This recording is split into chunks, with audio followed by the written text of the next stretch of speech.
इस प्रश्न में विभिन्न अक्षरों के बीच संबंध कथन में दिया गया है। तो अक्षरों के बीच एक संबंध दिया है, मैथमेटिकल ऑपरेशन में है, ऑर्डर रिलेशन है, less than, greater than, equal to.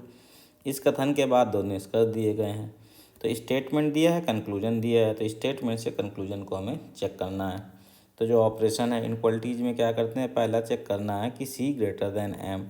तो स्टेटमेंट से अगर हम देखें यहाँ से सी ग्रेटर देन एम, तो सी क्या है, greater than equal to D है।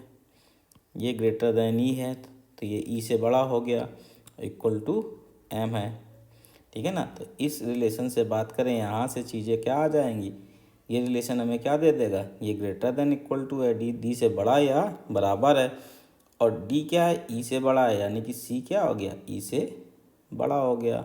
सी ई से बड़ा है जो एम है, तो क्लियरली क्या है, सी ग्रेटर देन एम हो गया। तो जो इनक्वलिटी है उसी तरीके से हमें देख लेना है। तो आंसर ऑप्शन 1, तो निष्कर्ष 1 फॉलो हो जाएगा। अब देखते हैं निष्कर्ष 2 की। निष्कर्ष 2 की बात करें तो ए और वाई में देखना है। तो अगर हम पहले से देखें तो यहाँ ए लेस देन सी है, फिर ऑपरेशंस हैं यहाँ पे, जैसे ऑपरेशन है greater than equal to D, greater than E, फिर इक्वल टू एम, और एम ग्रेटर देन वाई है। तो इसके बीच में ये है ऑपरेशन। तो यहाँ ए और वाई की में रिलेशन अगर हम बात करें तो ए लेस देन आ रहा है एम से। यहाँ से अगर देखें तो क्या ए लेस देन एम है, और वाई क्या है, एम क्या है, एम ग्रेटर देन वाई है।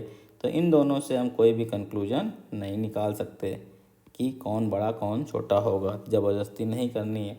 लेस लेस है तो हमेशा इस तरीके से फॉलो होता चलेगा, ये या ये या ये। ग्रेटर है तो ग्रेटर फॉलो होगा क्या, ग्रेटर देन इक्वल टू या इक्वल टू। तो जो ऑपरेशन मिलेगा उसी को हमें होल्ड करना है, कोई फोर्स नहीं करना है। तो यहाँ से हम ना तो ये कह सकते हैं कि ए लेस देन वाई हो, ना ही ये कह सकते हैं कि ए ग्रेटर देन वाई है। तो ये दोनों हम नहीं बता सकते। तो ऑप्शन 2 की बात करें तो ये गलत हो जाएगा, यानी कि केवल निष्कर्ष 1 तर्कसंगत होगा।